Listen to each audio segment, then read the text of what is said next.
blessing to Washington. Because if you remember, Israel had just launched Operation Defensive Shield. It was after this terrible terror campaign that culminated in the massacre at the Seder night. And I think it was Netanya at the time, this massacre. And Israel launched the operation. And right after we launched the operation, George W. Bush, President Bush, called for Israel to immediately withdraw. Within days. And Bush was widely seen as being a great friend of Israel. Netanyahu flew to Washington. He did about 15 or 20 interviews. He spoke to over 50 senators, sitting senators, against the policy of a sitting president, but that president was a Republican president. And he opposed it. And he said, it's wrong what you're doing. You're fighting the war on terror in Afghanistan and Iraq. You have to let Israel fight its war on terror. So it's policy rather than people? Definitely. Even if it has always been the case. And if we have a Democratic administration that would stand strong against Iran, that would not force Israel or try to force Israel to make dangerous concessions, that will protect Israel at the United Nations, it will get the same level of support than a Republican administration that had the same Netanyahu depicts himself as Israel's #1 asset when it comes to the Capitol Hill, that he can actually persuade senators and congressmen alike. If, just an hypothetical example, Neftalli Bennett becomes the prime minister, or Yahir Lapid, will something change in the effectiveness of Israel towards Washington? There's no question.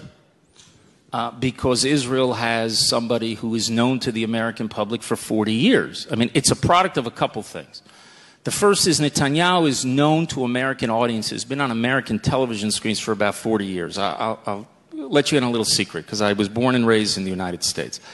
Most Americans don't think about foreign leaders, what they think and what they say. It's very rare that a foreign leader even penetrates the American consciousness. If you did a poll of Americans to name 5 foreign leaders, it would be very hard for them to do it. I doubt more than 3% of Americans would be able to do it.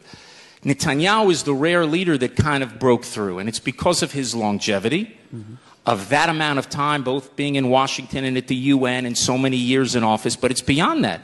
He is the most articulate spokesman that Israel has ever produced. And he speaks in a language that Americans can understand. So to have that type of an asset, I think it's not once in a generation. We have never had that. Any prime minister of Israel. The only other person, maybe Abba Eban, during the early years of the state, but that was before the age of television. So Netanyahu is a figure that has helped affect public opinion in the United States. I told you that story of what happened in 2002. Netanyahu, in a single day I was with him, did maybe 15 or 18 interviews. And that night I remember going upstairs, and I was turning from one television station to the other, and I saw Netanyahu on 5 different stations.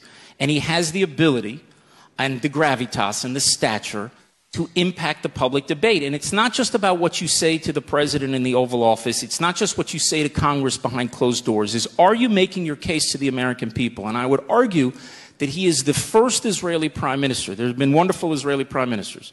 He's the first Israeli prime minister that has understood the importance of public opinion in shaping policy. Now, sometimes he doesn't get a lot of credit for it, because the day after, well, he did all those 18 interviews, I was walking with him through the airport the next day. And he was ahead of me by about 30 yards. And so it was just enough time when he passed people who could recognize him where I could hear the conversations. And so he passes by, and then by the time I got up, I saw 2 women were speaking to each other, and one says to the other, boy, that Sharon is great on television. But yeah, he is unique. He is a unique figure in shaping public opinion and getting Americans to understand Israel's challenges. Let's speak about